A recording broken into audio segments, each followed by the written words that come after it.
Alrighty, we're almost at 50, so I'll get started.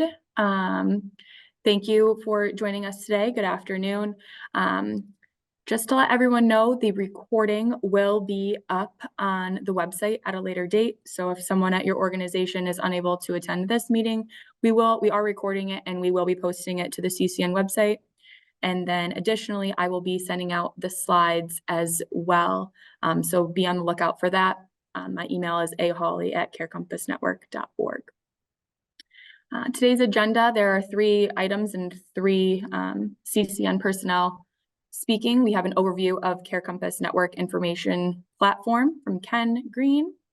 We have an announcement of the Care Compass Waiver Readiness Program from Bob Grangelo, and as well as organization survey highlights from Lisa Berard. So at this point, I will pass it off to Ken, and Ken, just tell me when to advance your slide. You can go ahead and advance.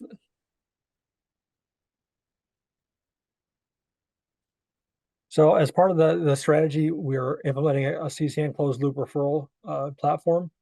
If you want to go to the next slide, Alexa. As part of this, we have been putting this off a little bit because we were waiting for the RFI to come out for the social care network, so that whatever system we vetted and planned on implementing would be in alignment with that, with any system that the state wanted to make as a requirement. So this is some of the functionality that we already know about that came out of the RFA. It needs to have that closed loop referral capability to track along with case notes and status outcomes, generate billing data, claims, has to be HIPAA compliant, fire compliant, and bidirectional with the QE. And the QE is just a qualified entity, which is like Healthy Connections, our local REO. We have to be able to pass and send and receive data from them. All security and access has to be role-based defined. So we use the strategy of minimum use necessary, ability to generate both custom and canned reports that'll be tied to performance. This has to be available to multiple types of organizations, both clinical, CBOs, SUD, behavioral health, and MCO data, managed care organizations, such as like Fidelis. And the state identified a single social care screening assessment, which is the Accountable Health Communities Health-Related Social Needs Screening Tool. And the hope is that that is embedded right into the system, so everything is stored right in the system in discrete fields, which is we can use for mining data instead of a PDF, which is unsearchable. You go to the next slide, Alexa. So the way that we're positioning the fires, yeah, it's the segmented CCDA. Thank you, John. So the functionality that we're proposing with the CCN centralized system for doing referral management is if you have a compatible EHR system that has an open API, which is advanced protocols interfacing, you would log into your system and it would fire, and it would still appear to be like you're in your own system, but you would actually be in the CCN platform, and you would direct enter all the data into it. So there's no actual data feeds going between them. It's just an open connection. Or you would log directly into it via a password, sign on it, password, enroll. That would be given to you from CCN. So some of the information that will be stored in the platform is just demographics, the scoring and assessment, referral information such as the status, what need was identified, the ability to generate a claim. So all of our partners, even in Stitch and SIP, they get credit for services performed rather than sending in a separate report each month. It would be already in the system. Ability to generate the reports, like what referrals are open, what referrals are closed, what is the most identified need versus, and which needs are we not meeting is another important one. Like, do we have the correct partners in the organization, or do we need to target specific service providers? Care management notes, and of course has to be HIPAA compliant. So outputs would be claims data, possible eligibility, if they're eligible for certain programs. Consent is we're trying to see if consent would be a big one if we can get that to be in the same system. reports, referrals, and then the case notes for the care management system. Any questions so far?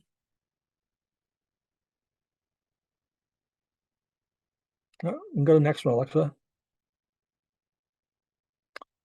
So this is we're envisioning the closed loop referral, even within our SIP program and stitches. We would the central system would identify, they would do an assessment, the need would be identified. That referral would go out to appropriate agency. They would pick it up within the platform and either accept the referral, reassign the referral, or decline the referral. And that's all statuses that we want to track as far as to get the informatics on it to see how we're doing with the referrals. Do we have the correct network or not?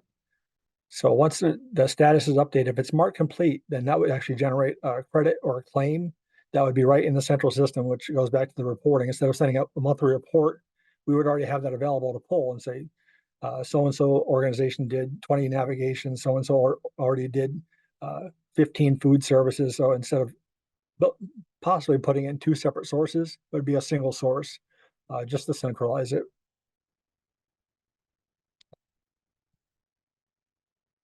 Any questions on that one? All right, next slide, Alexa. So as part of the implementation of this new platform, we're going to be supporting our partners with the system admin of the system.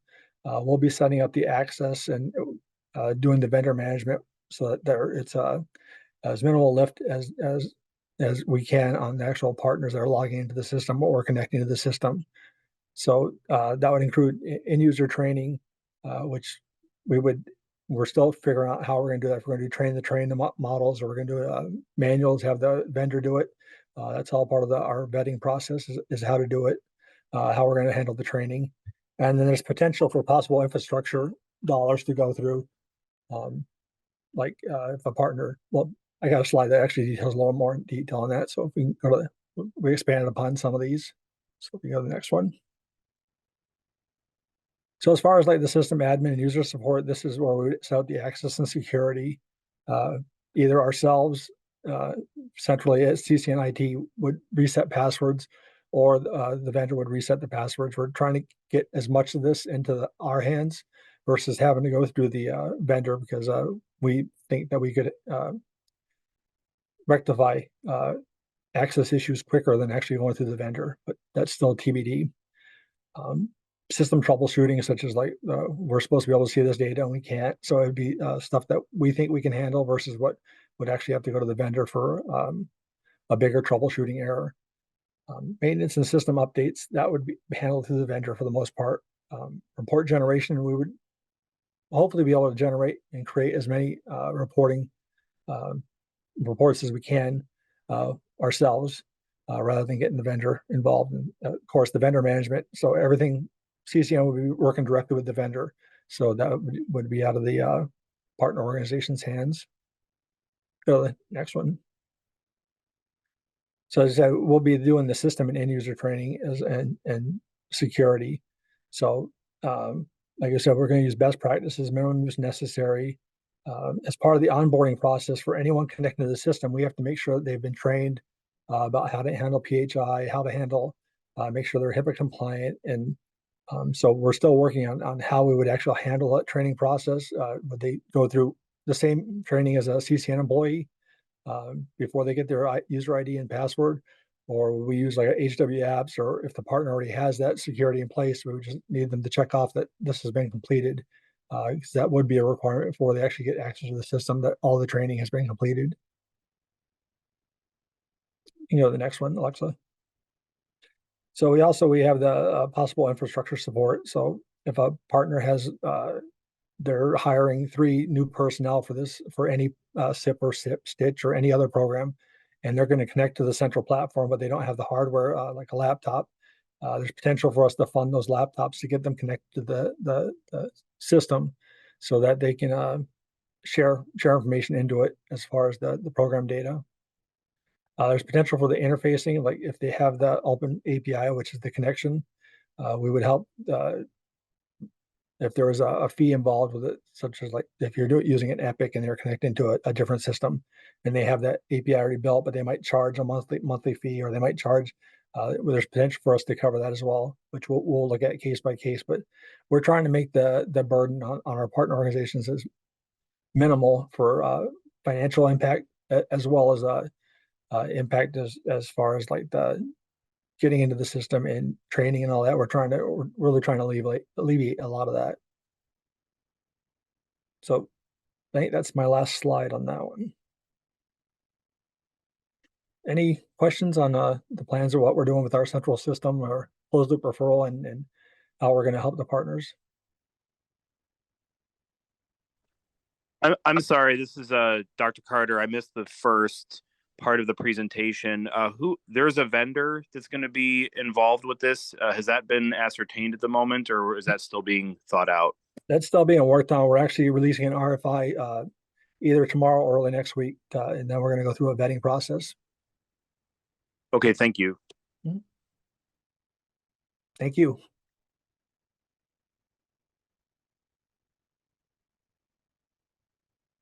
Well, if you have any questions, just filter them through Alexa or Lisa, or you can email me directly at kgreen@carecompassnetwork.org. Be happy to share anything with you guys. Brianna, I saw you had your hand raised. I do. So thank you. Yeah.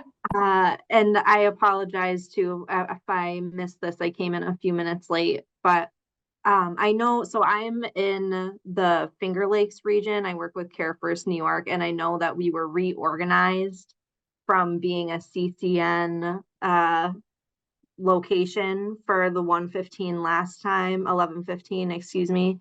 And now we're with the Finger Lakes region. So I guess my biggest question for you when it comes to this IT structure that you're talking about is this specifically for partners during the 1115 waiver that you're talking about rolling this out? Is there still the opportunity for us to collaborate with CCN? There's still the opportunity to collaborate, because this is for our original district counties and partners that we're already working with as part of the open network. So it's available to, we're supporting all of our current partners. Excellent. I'm excited to hear that because I love working with you guys. Thank you. Awesome. Thank you. Good question. And there's another question in the chat box. Who will be vetting the RFI applicants? Will partners be a part of that process?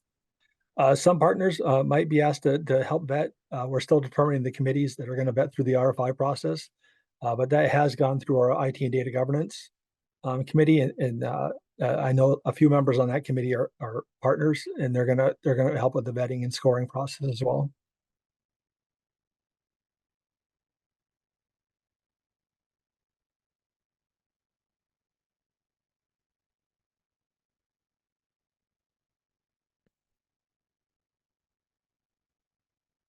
So now that we get the boring IT update out of the way, I'll pass it off to Bob. Thank you, everyone. Thanks, Ken. Much appreciated. Bob Carangelo here. Happy afternoon, everyone. Putting the fun back in funds flow. Here we are. Next slide. There it is. No, back one, Alexa. So on the age-old synopsis of who, what, when, where, why, how, we're happy to announce that at the CCN board meeting just this past Tuesday, the February 13th, the CCN board approved an infusion of $3 million into the community for 1115 waiver readiness and preparation. We recognize that this waiver is a massive restructuring of the way that some social care services will be delivered in the community and the 9-county region. And we want folks to be able to fully participate in those. And so we are providing $3 million of funding to help alleviate any restrictions that may exist on partners' ability to participate in a social care network. And so this is going to be eligible for all current open network participants that are serving Medicaid members in the region, as well as those who initiate participation discussions and sign an open network participation agreement by March 31st. So you don't have to be in the open network right now to be eligible, as long as you're signed up by the 31st. And so when I talk about the region, this is Care Compass Network we're talking about. We have a 9-county DISRIP region. We're talking about serving the Medicaid members in Broome, Chemung, Shenango, Cortland, Delaware, Schuyler, Steuben, Tioga, Tompkins. And so we are looking at distributing this survey tomorrow. That is how the program will work. It will be through the completion of 2 surveys, really, and I'll get into that in just a moment. But it's a 2-phased approach, 2 different surveys. The first survey will be due on Friday, March 8th. And we will use the responses of that survey to make program awards. The deliverables associated with the March 8th deadline is just a signed letter of intent. When we say that, we mean a letter of intent to participate in the 1115 waiver with an SCN. This is not specific to any particular social care network or anyone applying to be a social care network. Along with that letter of intent is a survey that I'll get into on the next page. And again, in order to be able to, our goal here is to fully distribute the $3 million.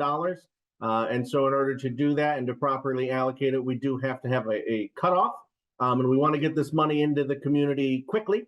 And so looking at just 3 weeks from tomorrow. If you could go to the next slide, Alexa, we can talk about how this works. So how to participate is that the organizations will need to complete a survey about their participation in whatever regional SCN ends up being in the area that they serve. This survey is going to ask for information about your organization and how they plan to serve the Medicaid members in the waiver with waiver-specific services, what counties you'll be serving with those, the volume of services that you'll plan to be able to provide, and the intended use of any funding that you get from the program.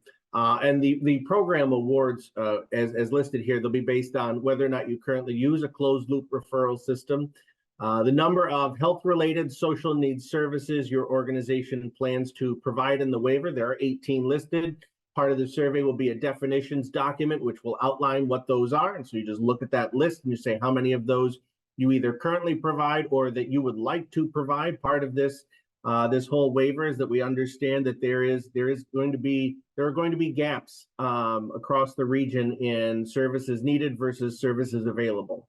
And then also the volume of Medicaid members that your organization worked with in 2003. And you don't have to meet all of the criteria that are listed in order to be eligible for the funding. So that's how to participate. And so for how much, we're looking at awards anywhere between $10,000 and $250,000. And so knowing those amounts, it is straight. We're looking at all Medicaid. All Medicaid is part of the waiver. And so yes, Rick, it's going to be all Medicaid served, not just managed. And so how does an organization get paid? The deliverables are fairly simple. The first deliverable is the survey. And within that survey, you'll incorporate all the information that we've asked for here. And then the second deliverable will result in the remaining 25% of the award being distributed, and that'll be through completion of a second survey, which is currently scheduled for somewhere in the June to August timeframe. We recognize that the state will be making awards for social care networks on roughly June 1st. With contracts estimated to start on August 1st. So somewhere in there, we would distribute a second survey to the community. And if that is submitted, that is how an organization would receive the remaining 25%. And then I have one more slide on the topic. So just some special notes for the program. Organizations with multiple companies will apply at the parent company level. The most obvious example of this is health systems that are comprised of several organizations. We're looking at just one at the parent company. This program is for waiver readiness and does not obligate anybody to exclusively make any commitments to what Care Compass is doing. Care Compass Network is dedicated to the Medicaid members within our region. regardless of anyone that may be applying to be a social care network in the area in which you serve Medicaid members. And so on that same note, organizations can receive this funding and still work with another region. I know we had someone, Brianna, who is currently, as currently outlined in the waiver, you know, that particular county has been assigned to Finger Lakes, but there's nothing preventing Care First from participating in this or anyone in any of the other counties.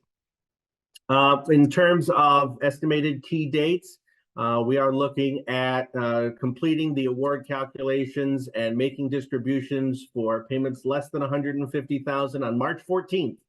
So less than 1 month from today.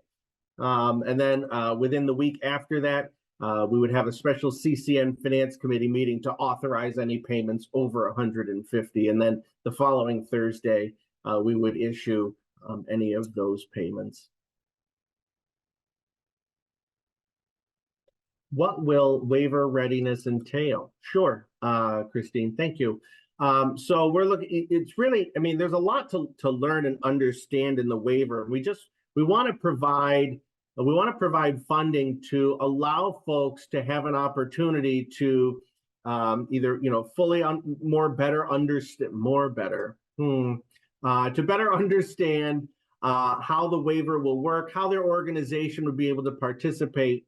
And you know, any other lifts that will be required. We know that from what we've read in the 1115 and or the Social Care Network RFA, there are going to be requirements and things that need to be, you know, standards that have to be met by community-based organizations desiring to participate in the waiver through provision of the health-related social needs services, things like privacy and compliance and things like that. IT security, all of these things. And so these funds are the beginning of what we would like to see go out there to help folks start to get ready, so that there is a tight timeline on many things in terms of between like when the state makes its awards and when certain activities have to be like completed per the state. And so we want to get a head start on that for the organizations that are in our region. And so we are for the fund use. We're not restricting use. We're just asking in the initial budget that folks identify high level buckets that they would anticipate using the funds in. Not that they'll be tied to that, but it's just some initial estimates. And then in the second survey, we'll ask folks again in those same high level buckets, how did they use the funding that was received? Yes, this would be fine. So Belinda has a question. Would this cover the costs associated with becoming a high trust organization? Sure. IT is definitely one of the areas that would be a valid use. I couldn't say that it would cover the cost fully, but it would be a valid use for these waiver readiness funds. Yep. Yeah, Rosanna said you may use these funds in any manner your organization identifies to support your readiness. So, yep. And it looks like we have a hand raised here from Mark. Yeah, Bob, I just wanted to add in, you know, when the board met earlier this week, they really spent some time looking at, as Bob mentioned in his opening remarks, the complexity and the change that this new waiver is proposing in terms of how services are coordinated in the different regions across the state, but also looked at the timing. And the current timeline the state has out is that the social care networks, whoever they end up being, will contract with the state in August and potentially receive infrastructure funds in September to be able to deploy out for their infrastructure needs. But then they need to be able to start working on January 1st. And we just saw a 3 or 4 month timeline as not really sufficient for being able to get your organization ready for the waiver. So that's where the board said this is helpful to be able to get resources out to organizations. Maybe you have you know, legal review that you have to do of the waiver, and so you could use this for legal fees. Maybe you could use this to offset your own time and effort. There's administrators and executives that are going to, you know, we have a webinar, there's other state webinars, you can offset your internal planning time. or if you need to make, strategic investments, you know that you need some IT infrastructure, you'd like to get started now, and you can do that. So this is not meant to supplement what the social care networks will ultimately be receiving, but this is a way for you to start to get ready right now, which is nearly 5 or 6 months ahead of when some of those other resources will come out. Another thing that we're really hoping is to spread the word. There's organizations, many of you here that probably know very well. There's these 18 enhanced services. My organization, we're very well positioned to deliver 10 of these or 5 of these.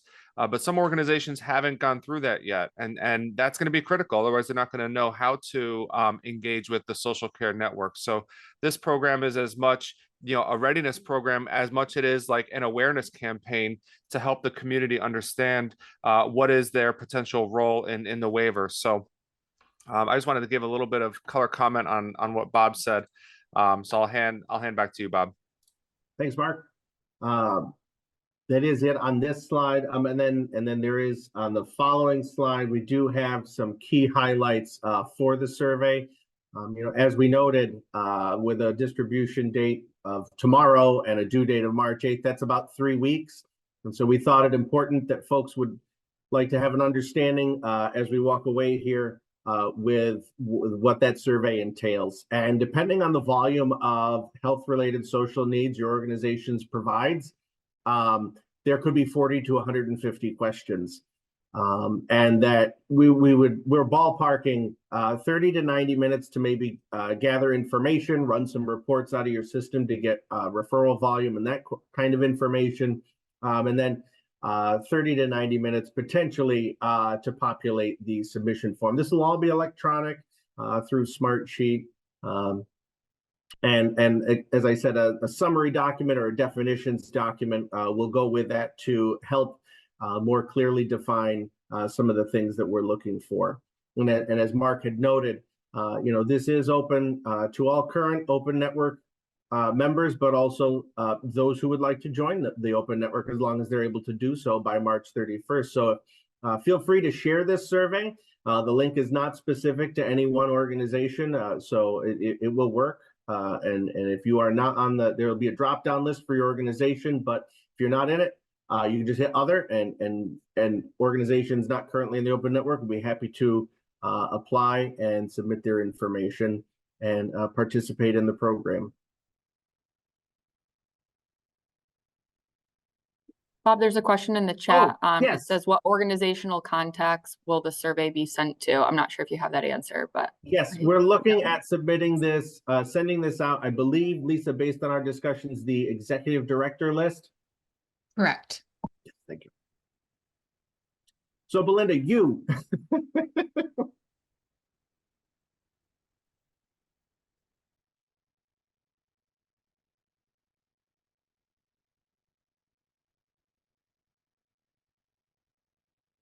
Brianna. Hi again. Hello. Oops, sorry.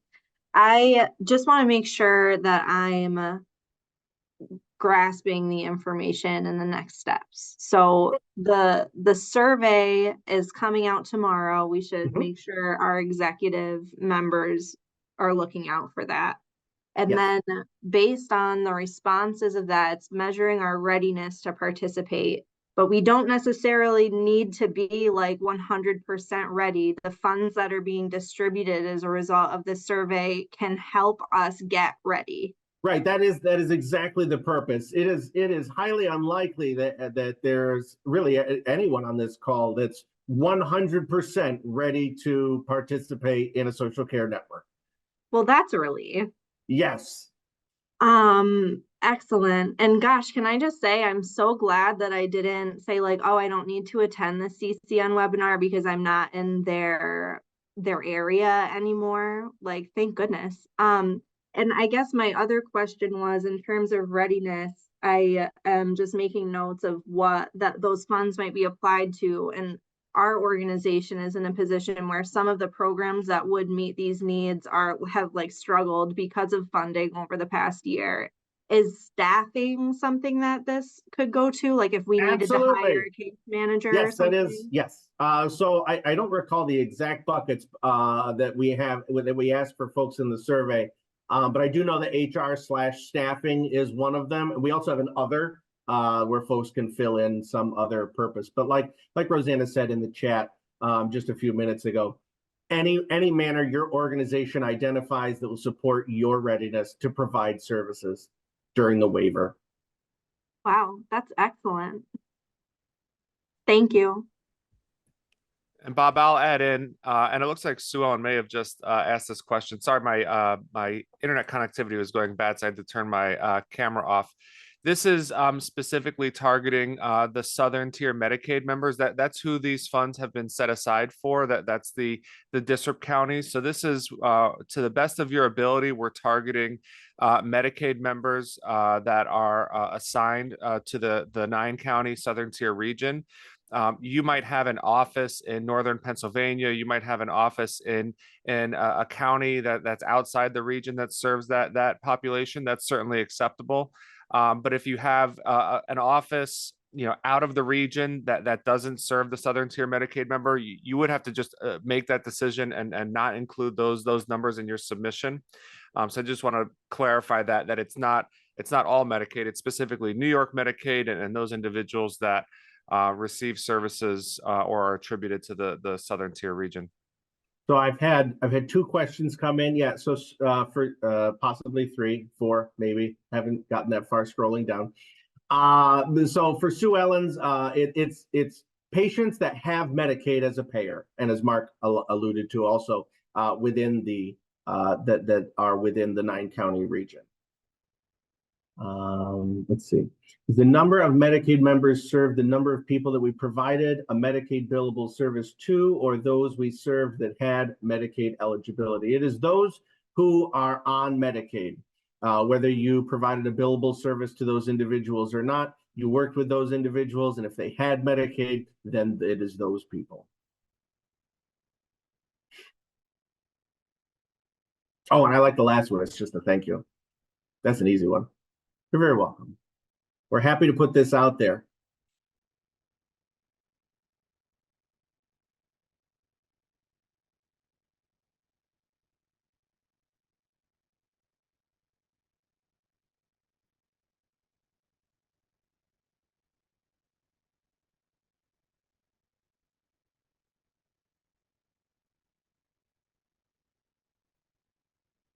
Okay, I think we can move to the next slide, Alexa. So just a few upcoming notes. The next town hall meeting is scheduled for Thursday, February 29th, 2 weeks from today, at the same time at noon. We're hoping that New York State responses to the questions that were submitted will be available to review at that time. They had indicated they would respond on or about February 9th, so we're in the about range at this point. 22 questions were submitted by Care Compass on behalf of anything that came to us from partner organizations, as well as our own internal questions. Care Compass responses to the questions that were specific to us have been received and will be available as an FAQ on the CCN website, along with a quick reference guide to waiver terms and acronyms. If you are so inclined to read that document, there are a ton. There's 4 pages of acronyms. And if you have any additional questions, you can direct them to Kim Slezak at the email address noted. And I did receive a private chat question inquiring as to whether the respondent to the survey had to be the executive director. And the answer to that is no. We just felt that would be the most appropriate person to receive the survey and then delegate as they see appropriate. So if there's any other questions, we're happy to take them. Otherwise, thank you all for joining us today.